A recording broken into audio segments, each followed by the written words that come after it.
ओम श्री गणपति नमः। श्री गणेश की वंदना कर, दिन के स्वामी हरि श्री हरि विष्णु और बृहस्पति देव की आराधना कर, इष्ट देव का ध्यान धर, गु- गुरुजन को नमन कर। अभिनंदन करते हैं आपका वरुण राष्ट्र में।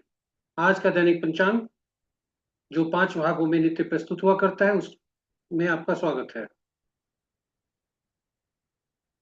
दैनिक पंचांग के पहले भाग के लघु प्रस्तुति, उसका कुछ अंश लघु प्रस्तुति के रूप में, लघु पंचांग के रूप में आपके समक्ष प्रतिदिन पोस्ट होता रहता है। यह आपके सुझाव के अनुरूप ही है। इसमें डेटा जो भी प्रयुक्त हुए हैं वह दृक पंचांग से लिए गए हैं, छवि गूगल से ली गई है। और यह आप तक हम यूट्यूब के सौजन्य से और उनके माध्यम से आप तक सफलपूर्वक पहुंचाने में समर्थ हो रहे हैं। हम विलंब न करते हुए पंचांग की ओर आपको ले चलते हैं, दैनिक पंचांग की ओर जो 5 भागों में हुआ करता है। किंतु इसके पूर्व हम पंचांग में जाएं, यह आपको बता दें कि वरुण एस्ट्रो द्वारा इन ज्योतिष के इन आयामों पर, इन शाखाओं पर दक्षता है।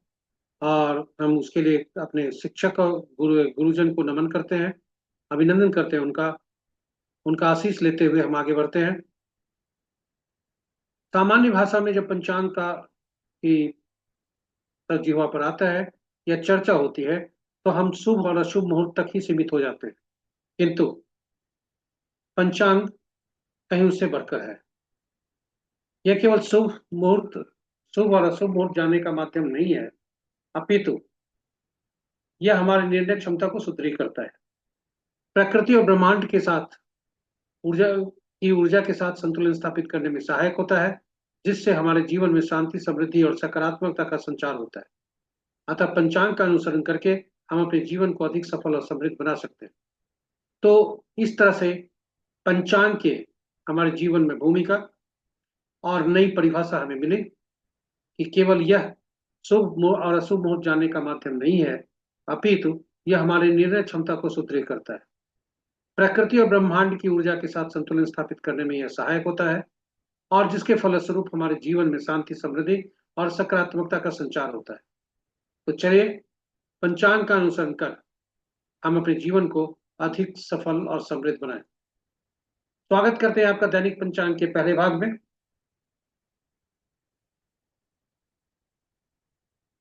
दिनांक 22 मई 2025, माह ज्येष्ठ, पक्ष कृष्ण, शाका संबत 1947 विश्ववसु, विक्रम संबत 2082 कलायुग, कलयुग का 5126वां वर्ष। सूर्योदय 5:01 पर और सूर्यास्त 6:31 पर। Sunrise at 5:01 and sunset at 6:31 PM।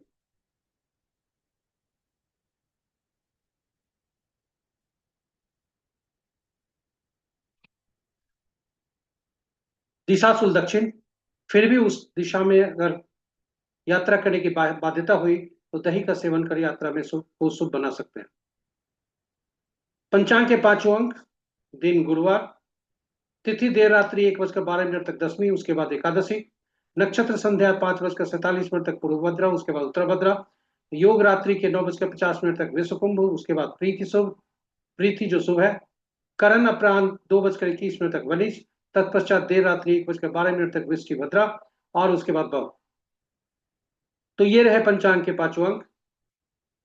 महत्वपूर्ण मुहूर्त में जाने के पूर्व भोलेनाथ का नाम लेकर स्मरण कर देखते हैं कि भोलेनाथ का वास कहाँ है और उसका परिणाम क्या है। भोलेनाथ जब तक दसवीं तिथि है वे क्रीड़ा स्थल पर है, जो कि शुभ नहीं है। और तत्पश्चात जो एकादशी जब तक होता है, एकादशी के प्रवेश सहित वे कैलाश पर्वत पर हो जाते हैं, जो सुखद है, शुभ है। तो भोलेनाथ का एक बार फिर आशीष लेते हुए आगे बढ़ते हैं शुभ मुहूर्त की ओर। अभिजीत मुहूर्त दिन के 11:19 से 12:13 दिन तक। अमृतकाल दिन के 10:11 से 11:42 तक। सर्वार्थ सिद्धि योग, अमृत सिद्धि योग, रवि योग, पुष्कर योग, त्रिपुष्कर योग आदि नहीं है। विजय मुहूर्त अपरांत 2:01 तक से 2:55 अपरांत तक। गोधूली विला संध्या 6:30 से 6:51 संध्या तक। निशिता मुहूर्त देर रात्रि 11:25 से मध्य रात्रि 0:07 तक। रात्रि में किए जाने वाले पूजा पाठ, जप तप, साधना, तंत्र मंत्र आदि के लिए निशिता मुहूर्त श्रेष्ठ हुआ करते हैं। अशुभ मुहूर्त में राहु काल अपराह्न 1:28 से 3:09 तक। गुली काल प्रातः 8:24 से 10:05 तक। यमगंड प्रातः 5:01 से 6:42 तक। वर्ज्य मुहूर्त देर रात्रि 2:41 से 4:10 तक। भद्रा मुहूर्त अपराह्न 2:21 से 1:12 तक। और पंचक जो कल ही प्राप्त हुआ है, आरंभ हुआ है बुध को, वह प्रातः 5:01 से 5:01 तक, यानी आज के सूर्योदय से कल के सूर्योदय तक। यह आरंभ कल ही हो चुका है, इसलिए पंचक आज जारी रहेगा। इन्हीं शब्दों के साथ यह बताते हैं कि पंचक चूंकि बुधवार को आरंभ हुआ है इसलिए शुभ है। पंचक पर इसकी शुभता अशुभता और कब होता है आदि पर हम एक अलग वीडियो प्रस्तुत कर रहे हैं, जो आज ही इसी प्रस्तुति के आगे पीछे पोस्ट होगा। तो ये रहे हमारे शुभ और अशुभ मुहूर्त। ग्रहों की आकाशीय स्थिति को यदि देखें तो चंद्रदेव आज कुंभ राशि से मीन राशि में भ्रमण करेंगे और शेष ग्रह अपने पूर्ववत की राशियों में है। बुधदेव कल यानी 23 तारीख को राशि परिवर्तन करेंगे। यह हम जो अलग से सारणी मई माह का हम जो प्रस्तुत करेंगे उसमें स्पष्ट होगा। बुधदेव अभी भी अस्त में है, अस्त अवस्था में है, और अस्थि अवस्था में वे एक राशि से दूसरे राशि में परिवर्तन होंगे। तो इस प्रकार यदि हम कहें, आज के दिन में कोई ऐसा राशि नहीं है, ग्रह नहीं है जिसके राशि में एक भी ग्रह नहीं है, यानी कम से कम एक ग्रह हर राशि में है।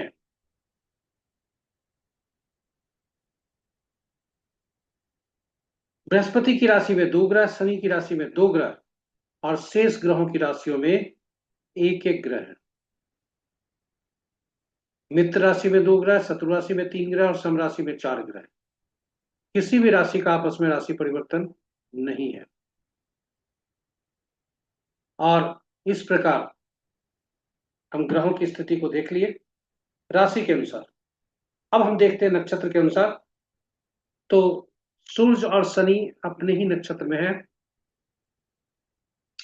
और चंद्रदेव बृहस्पति के नक्षत्र में आ गया। और इस तरह से यदि हम कहें, मित्र नक्षत्र में 5 ग्रह, शत्रु नक्षत्र में 2 ग्रह और स्व नक्षत्र में 2 ग्रह हैं। केतु, शुक्र, चंद्र, राहु, ये 4 ग्रह ऐसे हैं जो स्वतंत्र ग्रह हैं। इनके नक्षत्र में कोई भी ग्रह नहीं है। इस प्रकार हम कहें केतु, शुक्र, चंद्र, राहु को छोड़कर, जिसमें जिसके नक्षत्र में कोई भी ग्रह नहीं है, सूर्य देव और बुध देव के नक्षत्र में क्रम और बृहस्पति देव के नक्षत्र में क्रमशः 7 ग्रह हैं। सूर्य देव के नक्षत्र में 3, बुध देव के नक्षत्र में 2 और बृहस्पति देव के नक्षत्र में 2। और शेष जो ग्रह बचे उनमें शनि के नक्षत्र में 1 और मंगल के नक्षत्र में 1 ग्रह। तो ये रहे ग्रहों की स्थिति। और अंश के अनुसार यदि देखें तो सूर्य देव, मंगल देव, शुक्र देव तथा शनि देव शक्तिशाली ग्रह भी बनकर उभर रहे हैं। शेष ग्रह अंश के अनुसार अभी कमजोर अवस्था में है, चाहे इन्फेंट है या वृद्ध है। तो ग्रहों के यदि हम गोचर की स्थिति देखें, इस माह में जो ग्रह के गोचर होने वाले हैं वह इस प्रकार है। बुधदेव कल 23/5 को 1:05 पर वे मेष राशि से वृषभ राशि में जाएंगे। वहीं राहुदेव 29/5 को और केतुदेव सही मायने में अभी आंशिक रूप से वे राशि परिवर्तन किए, सही मायने में वो राशि परिवर्तन करेंगे, उनका पक्का स्थान हो जाएगा। शुक्रदेव माह के अंतिम में मीन राशि से मेष राशि में जाएंगे। बुधदेव 8 जून तक अस्त अवस्था में रहेंगे। तो ये रहे हमारे पहले भाग की प्रस्तुति। आपको दूसरे भाग में ले चलते हैं और स्वागत है आपका दूसरे भाग में। यह जन्म पत्रिका में चंद्रमा जिस नक्षत्र में होते हैं उनके नक्षत्र समूह के अनुसार परिणाम देखते हैं। इसे नवतारा चक्र भी कहा जाता है और तारा बलम भी कहा जाता है। यह अद्भुत पद्धति है और सटीक पद्धति है। इस पर हमने एक अलग विस्तार से वीडियो डाला है और जिसमें नवतारा चक्र पर, जिसमें भगवान राम, माँ सीता तथा बजरंग बली का भी संबंध नवतारा चक्र से कैसे निकाला गया राम से के साथ, और आपस में भी, यह हमने उस प्रस्तुति में रखा है। और आपके सुझाव के अनुसार उसका प्रैक्टिकल वीडियो भी हमने अलग से डाला है, तो जरूर देखें नवतारा चक्र पर। संक्षेप में बता दें, नवतारा चक्र जो ऐसा है नक्षत्रों का इस तरह से अद्भुत पद्धति है जो सटीक उसकी गणना होती है। दशा महादशा कैसे परिणाम देंगे आप खुद घर बैठे अपनी जन्म पत्रिका को देखकर निकाल सकते हैं।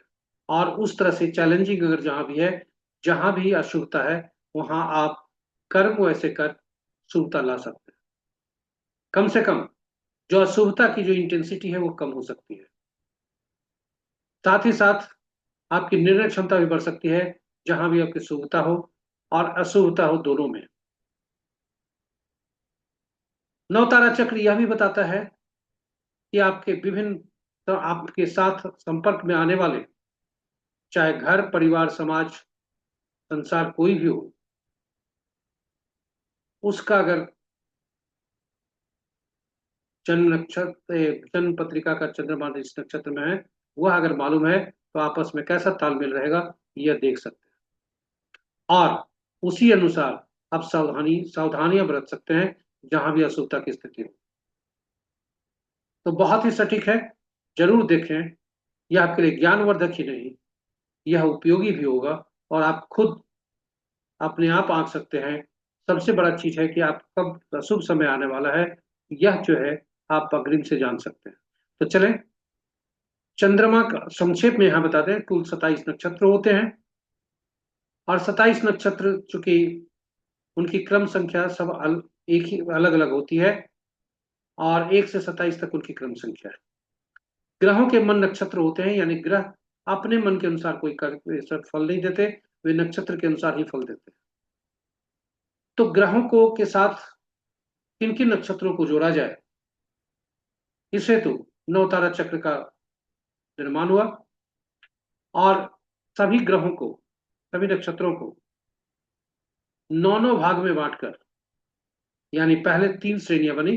पहले श्रेणी में 9 नक्षत्र, दूसरे श्रेणी में पहला श्रेणी में 1 से 9 तक क्रमांक वाले, दूसरे श्रेणी में फिर 9 नक्षत्र, यानी 10वां से 18वां तक, तीसरे समूह में 19वां से 27वां तक, यानी 9 नक्षत्र फिर। और ये सभी नक्षत्र तीन श्रेणी बने। और ग्रहों की जो श्रेणी बनी, चूंकि ग्रह भी 9, तो ये महादशा के अनुसार बना, यानी केतु, शुक्र, सूर्य, चंद्रमा, मंगल, राहु, बृहस्पति, शनि और बुध। तो केतु से आरंभ होता है, बुध से समाप्त होता है। इस प्रकार वह श्रेणी बनी, ग्रहों के को क्रमांक में रखा गया उसी क्रम में। अब नक्षत्र को उठाया गया, और पहला नक्षत्र हर श्रेणी में से, यानी पहला, 10वां और 19वां, ये जो नक्षत्र हुए अश्विनी माघा मूला, इनका स्वामित्व केतु देव को दिया गया। और इसी तरह से आगे बढ़ते हुए दूसरा, 11वां और 20वां, ये जो नक्षत्र बने, भरनी, पूर्वा, फाल्गुनी और पूर्वाषाढ़, इनका स्वामित्व शुक्र देव को बना दिया गया। 5वां, 14वां और 23वां, मृगशिरा, चित्रा और श्रविष्ठा का स्वामित्व मंगल देव को दिया गया। और इसी क्रम में बढ़ते हुए 9वां, 18वां, 27वां नक्षत्र क्रमशः श्लेषा, ज्येष्ठा, रेवती का जो इनका स्वामित्व बुध देव को दिया गया। तो इस तरह से हम हर ग्रहों को के साथ तीन तीन नक्षत्रों को जोड़ा गया, और यही वजह है कि एक ग्रह तीन नक्षत्र के फल देते हैं। और यही वजह है कि जन्म पत्रिका में चंद्रमा जिस नक्षत्र में होते हैं उनके नक्षत्र समूह की हम चर्चा करते हैं। फलित कैसे होगा यह ज्यादा महत्वपूर्ण है। यह तो रहा नक्षत्रों का विभाजन और उनका ग्रहों से स्वामित्व के रूप में उन्हें जोड़ना। फलित के लिए चंद्रमा जिस नक्षत्र में होते हैं उनके नक्षत्र समूह के जो स्वामी हुए, वहां से गणना आरंभ होती है। कोई भी नक्षत्र हो सकता है और कोई भी स्वामी बन सकते हैं, यानी नक्षत्र स्वामी जो बने वहां से गणना आरंभ हुई। तो जो ग्रह पहला बना वह मिश्रित फल देंगे, शुभ अशुभ दोनों देंगे। और वहां से तीसरा, पांचवा और सातवां जो ग्रह बने वे अशुभ फल देंगे। तीसरा विपत नाम से जाना जाता है, पांचवा प्रत्यरि से और सातवां नैधन से।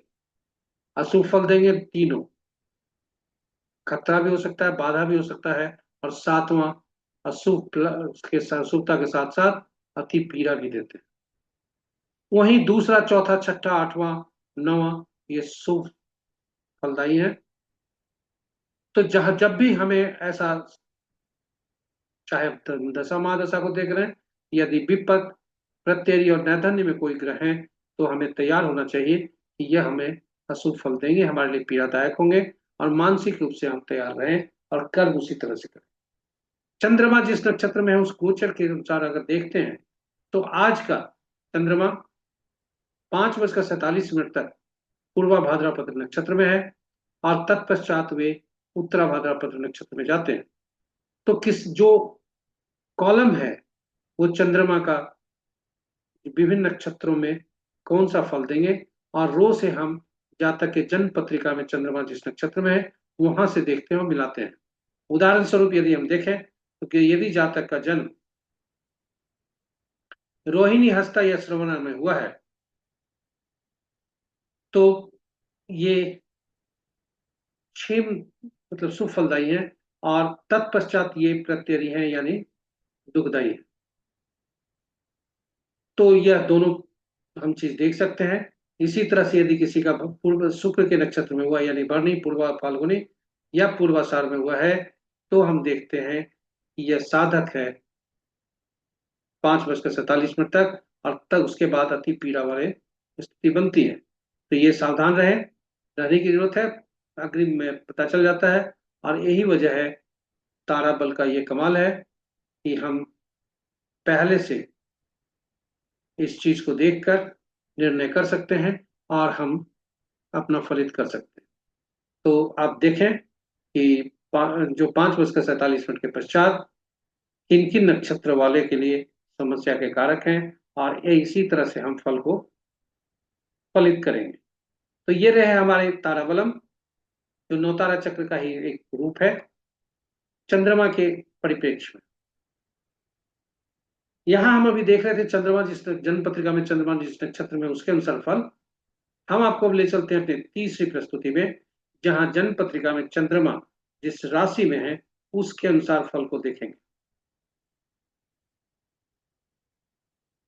स्वागत है आपका तीसरे भाग। आज चंद्रमा 12:08 पर राशि परिवर्तन करेंगे। इसे चंद्र बलम बोला जाता है। तो जब तक चंद्रमा राशि परिवर्तन नहीं कर रहे हैं, यानी जब तक वो कुंभ राशि में है दिन के 12:08 तक, तब तक के लिए मेष, वृषभ, सिंह, कन्या, धनु, कुंभ राशि वालों के लिए दिन शुभता के संकेत हैं। शेष ग्रहों के लिए थोड़ी अशुभता के संकेत मिल रहे हैं। वहीं जब चंद्रमा मीन राशि में आ जाएंगे दिन के 12:08 के पश्चात, तब वृषभ, मिथुन, कन्या, तुला और मकर और मीन इन राशि वालों के लिए, जातकों के लिए शुभता के संकेत मिल रहे हैं। तो जहां भी अशुभता की स्थिति हो थोड़ा मानसिक रूप से तैयार रहें, अच्छे कर्म करें, जो भी आपके इष्ट देव हैं, किसी भी धर्म को मानने वाले, में आस्था रखने वाले, जो भी आपके इष्ट देव हैं, उनकी आराधना करें, उन्हें याद करें अपने अपने रूप में। तो इन शब्दों के साथ मैं आपको अब ले चलता हूँ चौथे भाग में, जो चौघड़िया ज्योतिष से संबंध रखता है, चौघड़िया मुहूर्त से संबंध रखता है। यह शुभ और अशुभ काल दिखाता है। चौ यह किसी भी शुभ काम को करने के लिए इसका उपयोग किया जाता है, चाहे वो पूजा पाठ हो या कोई भी नया काम हम पहली पहली बार करने जा रहे हैं तब। यदि हम कोई उचित मुहूर्त नहीं देख पाए या नहीं देखना चाहते हो, तो कम से कम यह सलाह दी जाती है कि कम से कम आप चौघड़िया मुहूर्त जरूर देखें। चौघड़िया मुहूर्त की उपयोगिता बहुत अधिक है। यही इसी के मद्देनजर हमने चौघड़िया पर अलग अलग वीडियो डाला है, हिंदी और अंग्रेजी में। अंग्रेजी में यूटिलिटी ऑफ चौघड़िया और हिंदी में चौघड़िया की उपयोगिता। आप उसे देखें, वह ज्ञानवर्धक होगा और उपयोगी होगा, ऐसी मेरा विश्वास भी है और ऐसी उम्मीद भी है कि हम जो उसमें सभी प्रकार के ज्ञान जो उसमें दिए हैं संकलित कर, वो आपके लिए अति उपयोगी होगा। और आप आराम से जो चौघड़िया मुहूर्त है, आप देख कर शुभ और अशुभ मुहूर्त निकाल सकते हैं। आपको इधर उधर भागने की जरूरत नहीं है। संक्षेप में हम बता दें कि कुल दिन के 8 चौघड़िया होते हैं और रात के 8 चौघड़िया होते हैं। और चूंकि साप्ताहिक दिन साथ ही होते हैं, इसलिए साथी चौघड़िया का नामकरण हो। और इसलिए 8वां चौघड़िया जो होता है, जो दिन का आरंभ चौघड़िया होता है वही अंत चौघड़िया होता है। रात्रि का जो आरंभ चौघड़िया होता है वही अंत का चौघड़िया होता है। यानी जो सुबह का चौघड़िया हुआ वो सूर्यास्त के समय का चौघड़िया वही होता है, और सूर्यास्त के बाद का जो चौघड़िया है आती है, यानी रात्रि के आरंभ का, वह रात्रि की समाप्ति पर भी वही चौघड़िया हुआ। तो सप्ताह के 7 दिन, 7 चौघड़िया, यानी हर चौघड़िया का साप्ताहिक दिनों से संबंध। इसलिए सप्ताह का जो दिन होता है, चौघड़िया भी वहीं से आरंभ होता है। अब चूंकि साप्ताहिक दिनों से संबंध हो गया चौघड़िया का, और हर साप्ताहिक दिन का एक शासक ग्रह है, इसलिए उस शासक ग्रह को हर चौघड़िया का स्वामित्व एक तरह से, या उसका प्रभाव उस ग्रह पर भी ग्रह का प्रभाव चौघड़िया पर भी पड़ता है। और हर ग्रह कोई विशेष कार्य करने के लिए अधिकृत है, इसलिए हर चौघड़िया कोई विशेष कार्य करने के लिए उपयुक्त है। चौघड़िया को जब भी हम उपयोग करते हैं तो यह जरूर सुनिश्चित कर लेते हैं कि कोई भी चौघड़िया, दिन का चौघड़िया अक्सर राहु काल, काल बेला और वार बेला से ग्रसित हो सकता है, और रात्रि का चौघड़िया काल रात्रि से ग्रसित हो सकता है। इसे हमें त्याग देना चाहिए, क्योंकि अगर हम इसका उपयोग करते हैं तो अशुभ शुभता तो नामो निशान नहीं, अशुभता की मात्रा बढ़ सकती है और यह हमारे लिए परेशानी का कारण बन सकता है। इसलिए जो भी अशुभता वाले काल हैं, अवधि हैं, उसे त्याग देना चाहिए। अब आज का चौघड़िया देखते हैं। आज दिनांक 22 मई 2025, दिन गुरुवार। चूंकि गुरुवार दिन है, इसलिए आज का शुभ चौघड़िया से आरंभ होता है, जो इसका गुरुवार से संबंध है, और अंत भी इसी से होता है। किंतु अंत में जो चौघड़िया है, 3 चौघड़िया, अमृत चौघड़िया जो कि 1:28 से 3:09 अपराह्न तक है, काल चौघड़िया जो 3:09 से 4:50 तक है, और शुभ चौघड़िया जो 4:50 से सूर्यास्त तक है, वे सभी क्रमशः राहु काल, काल बेला और वार बेला से ग्रसित है। इसलिए इन चौघड़िया का त्याग नहीं करना चाहिए। रात्रि का चौघड़िया, लाभ चौघड़िया जो रात्रि के 11:46 से 1:05 तक है, वो काल रात्रि से ग्रसित है, और इसका भी त्याग करना चाहिए। और शेष चौघड़िया जो बचे, इसका उपयोग करना चाहिए। तो ये रहे चौघड़िया पर हमारी छोटी प्रस्तुति। आशा करते हैं यह आपके लिए उपयोगी होगा। तो अब चलते हैं हम अंतिम प्रस्तुति में, अंक ज्योतिष के अनुसार कैसा दिन रहेगा। अंक ज्योतिष पर हम पूर्व में ये वीडियो में आपको विस्तार से बताए हुए, और अलग भी वीडियो हमने डाला है। अंग्रेजी में थोड़ा और विस्तार से हम बताया करते हैं, क्योंकि इसमें समय लंबा खींचेगा इस प्रस्तुति में, इसलिए समय को बचाने के लिए हम छोटे भाग में चलते हैं। अंक ज्योतिष में अंक जो जन्म की तिथि है, जो उसका जो भाग है जन्म तिथि, एक 2 अंकों का तिथि, और बाकी जो तिथि माह और वर्ष हुए या 8 अंकों का, इनका योग कर एकल अंक बनाकर हम इसकी विवेचना करते हैं। यह बताते चले कि नव जो अंक ज्योतिष है वह एकल अंक पर ही काम करता है, 1 से 9 तक, और शून्य को छांट दिया जाता है।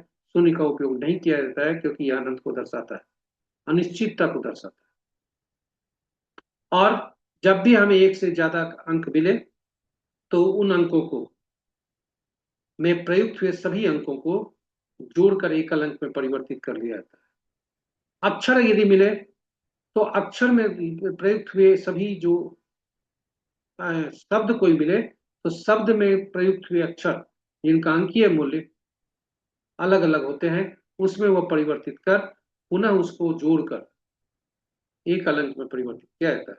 और यह देखा जाता है कि जब जन्म तिथि को हम जोड़ते हैं और जन्म तिथि माह और वर्ष को जोड़ते हैं, तो जन्म तिथि को जोड़ने के बाद जो अंक आता है उसे मूलांक कहते हैं या ड्राइवर कहते हैं, और बाकी अंकों को जोड़ते हैं यानी जन्म तिथि माह और वर्ष को जोड़ने के बाद भाग्यांक बनता है, जो कि कंडक्टर भी कहते हैं। और बेसिक न्यूमरोलॉजी का थ्योरी है, सिद्धांत है, वो यह है कि मूलांक और भाग्यांक में आपस में सामंजस्य रहे तो जीवन की नैया सुचारू रूप से चलती है। किंतु यदि अशुभता हुई तो फिर समस्या बनती है, और यही वजह है कि नाम, मोबाइल नंबर जिसको हम बराबर यूज करते हैं, उसको, उसके अंकों को जो यहाँ पर प्रयोग हो जाता है और फिर हम शुभता को लाते हैं। ऐसी भी स्थिति देखी गई है कि मूलांक और भाग्यांक में बहुत अच्छे संबंध है, लेकिन हम नामांक, नाम से जो अंक बने वो हमारे लिए एंटी बन गया, गलत ऊर्जा दे दिया, नकारात्मक ऊर्जा दे दिया, और जिसके चलते हमारा मूलांक और भाग्यांक भी ठीक से काम नहीं कर रहा। तो इस तरह से आप अंक ज्योतिष को सीखना बहुत आसान है, और सीख कर अपने खुद भी उपयोग कर सकते हैं, और अपने मित्र जन, परिजन और शुभेच्छु जन को भी आप इसमें ज्ञान देकर इसकी उपयोगिता बढ़ा सकते हैं। इधर उधर भटकने की आवश्यकता नहीं है। तो चलिए आज का दिन हम देखते हैं। आज का तिथि 22/5/2025, 22 को जोड़ते हैं तो 4 होता है, और बाकी अंकों को जोड़ते हैं तो 9 होता है। 4 और 9 का संबंध अति शत्रुता का, इसलिए ऐसे व्यक्ति को के लाइफ में स्ट्रगल थोड़ा ज्यादा होता है। तो अब आज देखते हैं बाकी मूलांक वालों का 9 अंकों से, यानी आज के भाग्यांक से। जिनका जन्म 1/10/1928 को हुआ है, एक मूलांक बनता है, दिन अति उत्तम होने की संभावना है, मित्र दो हैं, 1 और 9, और इसलिए 5 अंक मिल रहे हैं। सुपर सक्सेस आज के का सक्सेस रेट है। 2/11/2029 जिनका जन्म तिथि है, चंद्रमा जिनके स्वामी है, 2 मूलांक होता है। दिन अच्छा नहीं होने की संभावना है क्योंकि 2 और 9 का संबंध शत्रुता का है।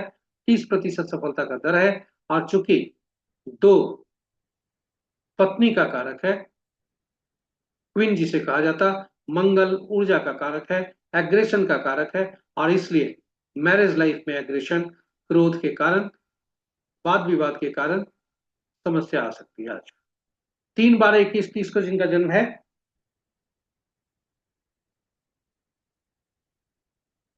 बृहस्पति देव जिनके स्वामी होते हैं, दिन अच्छा नहीं होने की संभावना है, आपस में शत्रुता है, 2 स्टार मिल रहे हैं, 40 से 50% सफलता का दर होने की संभावना है।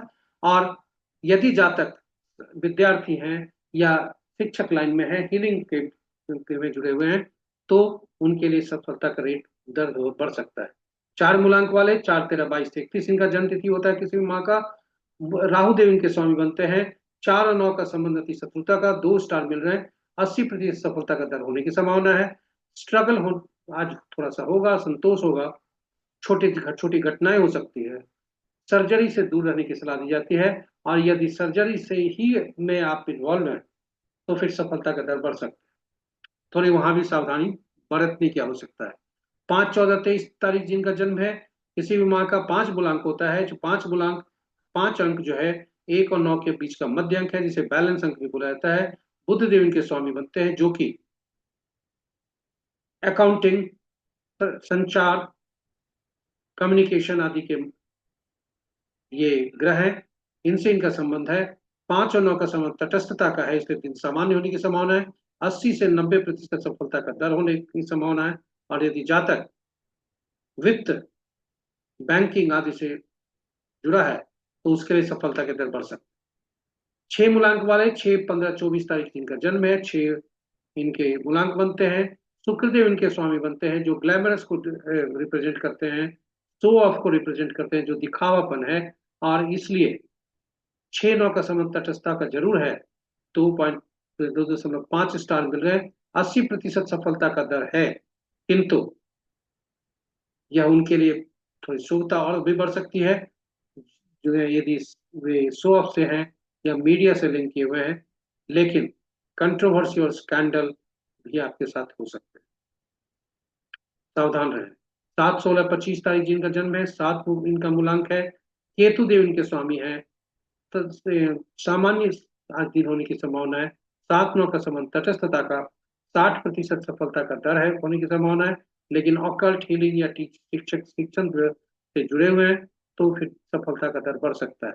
8 मूलांक वाले, 8, 17, 26 तारीख जिनका जन्मतिथि है, 8 जिनका मूलांक है, शनि देव जिनके स्वामी हैं। 8 और 9 का संबंध तटस्थता का, 1.5 स्टार मिल रहे हैं। 30% सफलता का दर है। यदि जातक कानून और सेना से संबंध रखता हो तो फिर इनके सफलता का दर बढ़ सकते हैं, क्योंकि शनिदेव कानून से को पूरे प्रतिनिधित्व करते हैं और मंगल देव सेना का। 9, 18, 27 जिनका जन्मतिथि है, 9 मूलांक होता है। 9, 9 का संबंध अति शत्रुता का, क्योंकि अग्रेशन, अग्नि और अग्नि विध्वंसकारी अति शत्रुता का है। 1% स्टार मिल रहे हैं। 10 से 40% सफलता का दर है। और ये एक्सेलेंट ह्यूमन बीइंग बन सकते हैं, बहुत अच्छे ह्यूमन बीइंग बन सकते हैं। लेकिन क्रोध इनको परेशान कर सकता है कि ज्यादा 9 अंक जब भी आता है तो जातक खुद से ही अपने ही क्रोध से अपने जलता है। और यही कारण है कि इसे सावधान किया जा रहा है। 9 और 9 का संबंध शुभ नहीं होता। तो ये रहे हमारे दैनिक पंचांग की प्रस्तुति।